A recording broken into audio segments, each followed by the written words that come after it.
So, Robot Spirits Act Guide. This one actually came back. This is 2023 reissue with the Tamashi quality sticker. There you go. I'm gonna put this guy up on sale. I think this is one of my pre-orders. And this Goku too. Apparently he came back and now they updated the hair. This is, I don't think this is the same as before. Yeah, 2023 reissue.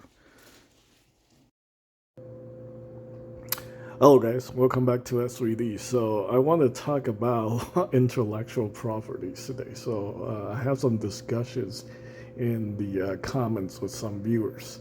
And it seems like some people don't really have a huge grasp on how intellectual property works. Obviously, there are IPs that actually fail and lose like 90% of their fandom.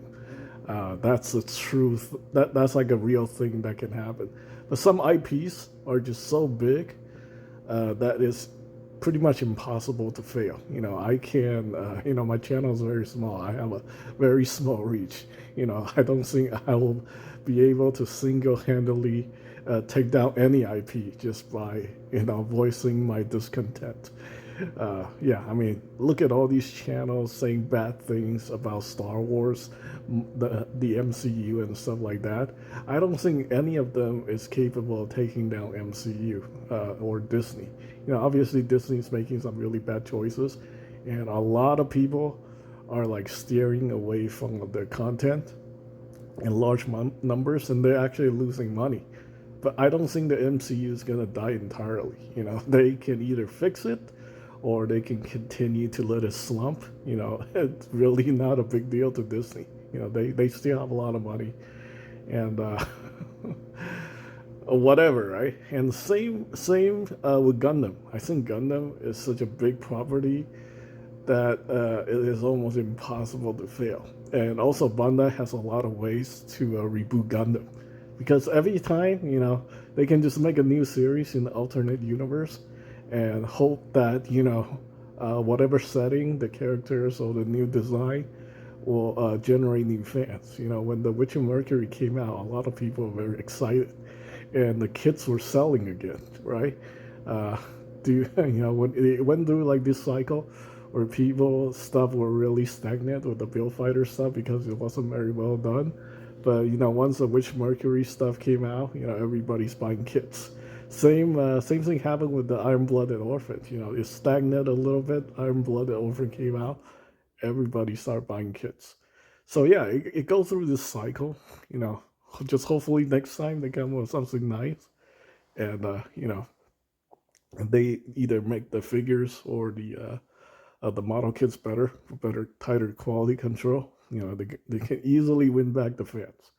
I don't think Gundam is a franchise that is ever gonna fail. It's like part of Bandai's DNA, so to speak.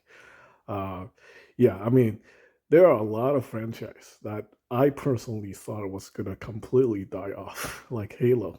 Halo used to have a ginormous fandom, right? And after like 3 games that just completely, annihilated their fandom. Like people did not like Halo 4. People hated Halo 5 even more. And Halo Infinite, was just not that great. It didn't really win back or generate more fans. The whole franchise just been stagnant for more than 10 years now, right? And seems like, with all these failures, you would think that the fandom would just completely die off. But no, they're still producing content. Halo products are still being made. People are still buying them. It's not. It doesn't have the reach it used to be. It's not like highly uh, coveted at the big box stores. Some big box store have stuff carrying the product. But if you want to buy them, you can buy them on Amazon or various other retailers still carry these type of products. So it's just not going away. It used to be a big franchise. It's not as big as it used to be. I don't think it's going to completely die off. These things are certain, but then I guess there are also properties that completely die because the company that ran these properties pretty much went under along with the properties. And I mean, technically that is the thing, But when we're talking about like big franchise like Gundam, Disney and the MCU, Star Wars, even Halo, I don't think these things are going to completely die off.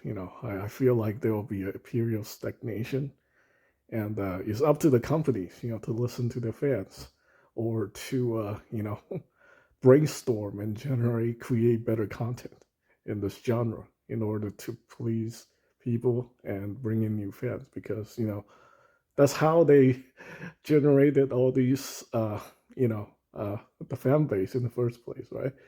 So yeah, it is what it is. So I don't think we should make a big deal about this situation. I think as fans, we should just be aware of the situation, and if you feel like the franchise is no longer doing anything for you, you can take a break. You don't have to.